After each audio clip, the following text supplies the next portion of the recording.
Vi er super glade for, at vi får lov til at lave lækker og varieret frokost til jeres medarbejdere. Og hver dag så gør vi os umage for at få masser af smag og rigtig flot udseende på alle retter. Vi ved også, at den her frokostordning det er noget, der sætter rigtig stor aftryk på vores klima. Og det er simpelthen en udfordring, vi gerne vil være med til at afhjælpe jer med som jeres frokostleverandør.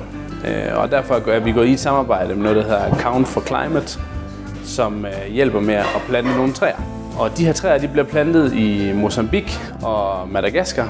Vi har valgt de her mangrovetræer, fordi de er 3-4 gange mere effektive i deres CO2-omsætning end mange andre træer. Og det er med til at give endnu mere ild til planeten. Vi håber, I vil være med til at støtte op om det her tiltag og være med til at give planeten en hjælpende hånd.